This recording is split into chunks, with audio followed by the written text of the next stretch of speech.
Justement, moi j'avais préparé, parce qu'on avait chacun une partie, mais ce que je voulais amener, pas tellement parler du projet parce qu'ils vont le faire et ils connaissent plus que moi, mais parler, c'est l'esprit un peu politique de la collaboration.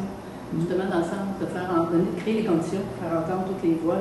Puis on est dans une société, on est prête à les entendre. Aussi, non, puis de toute façon, on n'a pas intérêt parce que ça questionne le système en place et pas intérêt à ce que ça change. Mais je trouve qu'il y a un aspect très politique dans cette histoire de collaboration. Tout à fait. On a cité aussi l'exemple du collectif Pour le Québec sans pauvreté, qui a tout de suite sa démarche avec les personnes, qui a fait amener une loi dans un mouvement citoyen, mais même dans la loi, il était inscrit dans le préambule que c'est les personnes en situation de pauvreté qui sont les premières à faire quelque chose. Toute cette idée d'avec, de travailler avec. On a la misère avec ça, parce que c'est écrit dans la loi que ça fonctionne. Non, c'est ça. D'arriver à faire ça, c'est quelque chose, mais dans les faits, c'est autre chose. Alors, moi, je suis Alex. Puis je travaille pour la Société Elisabeth Frey du Québec. Nous, quand on est rentré dans cette aventure-là, c'était... on n'avait pas vraiment de vision politique là, dans le projet. Puis c'est vrai que notre mission à la base, c'est de venir en aide aux femmes et de les soutenir dans leur démarche de réinsertion sociale. Mais notre deuxième mission qu'on a accomplie, je pense, un peu moins bien jusqu'ici, c'est de faire de la sensibilisation du public. Puis... donc, on a mis sur place ces ateliers-là. En fait, ce projet-là qui se découpe en trois volets. Donc, il y a la création des ateliers, il y a l'exposition de toutes les œuvres au bout de 2 ans de création, puis il y a un suivi des femmes pendant 1 an. Fait qu'on avait des objectifs assez cliniques par rapport à ça. On se disait, voilà, les ateliers, c'est une belle occasion pour les femmes de rehausser leur estime d'elles-mêmes, puis leur confiance, puis leur affirmation de soi, puis travailler en groupe, puis d'explorer, puis d'expérimenter d'autres choses, puis de recevoir des visites de gens, parce qu'il y a eu beaucoup de visites en prison, en parenthèse, puis de recevoir comme ça des artistes qui viennent pour travailler avec elles, c'est intéressant aussi dans la reconnaissance, puis dans le lien social qui se crée. Fait que c'était un peu nos objectifs par rapport à l'atelier, puis après on pensait à l'exposition, puis on se dit que c'était une belle occasion aussi de voir un résultat de leur travail, comme un aboutissement de leurs efforts. Puis au niveau du suivi, on trouvait ça important parce qu'on voulait garder un peu les femmes en contact avec notre organisme par mois, en fait, puisque je suis présente dans tous les ateliers. Donc, le but, c'était de créer un lien avec les femmes pour les garder en lien avec l'organisme, puis mieux peut-être répondre à leurs besoins dans la réinsertion sociale. Puis que plus les informer sur les ressources possibles, sur les diriger vers les personnes clés qui pourraient les aider dans la démarche. Ce que tu fais avec succès.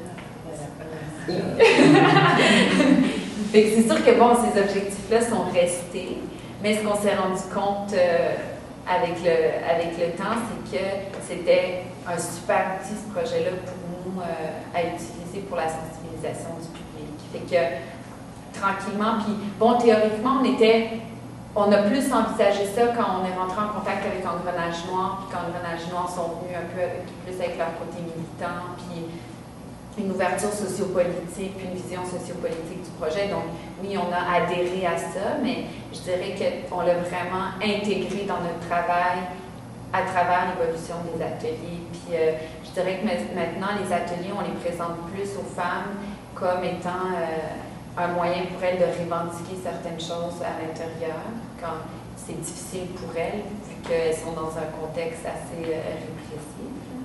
Fait que déjà, on le présente de façon différente, puis on met de l'emphase aussi sur le cadre qu'on a donné à ce projet-là, qui était d'explorer le lien qui est entre la pauvreté et l'incarcération, non seulement juste la pauvreté monétaire, mais pauvreté sociale, pauvreté culturelle, pauvreté émotionnelle.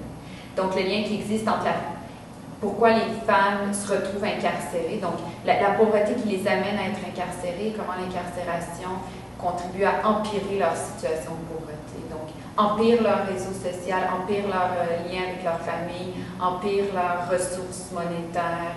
Leur chance de se trouver un emploi. Voilà. Un logement. Des marginalisme.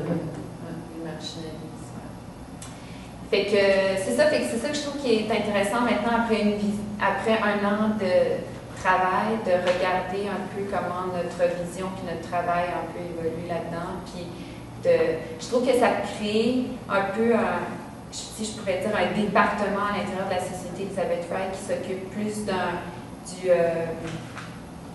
d'un aspect social, puis qui nous permet de travailler plus en collaboration avec les femmes. Donc, moins dans un rapport hiérarchique avec elles, moins dans un rapport, bon, nous, on est des intervenantes, puis on est là pour vous aider, mais plus dans un rapport égalitaire où on a besoin d'elles si on veut faire de la sensibilisation du public, parce qu'on a beau raconter leur histoire, c'est jamais aussi efficace que quand c'est elles qui racontent leur vécu, puis c'est elles les expertes de ça. Puis que, c'est ça, je pense que la Société Elizabeth Wright, elle développe un peu plus ça, puis moi je le vois aussi.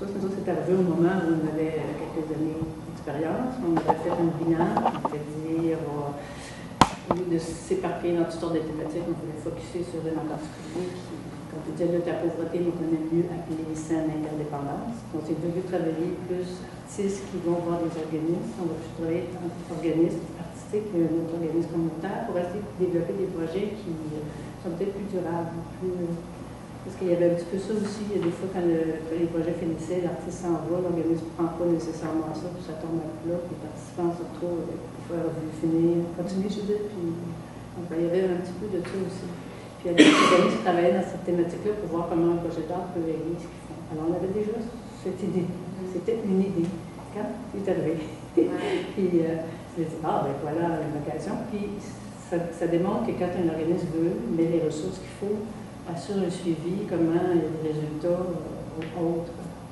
Et là, c'est ça qu'on est en train de développer avec Engrenage Nord de Ville.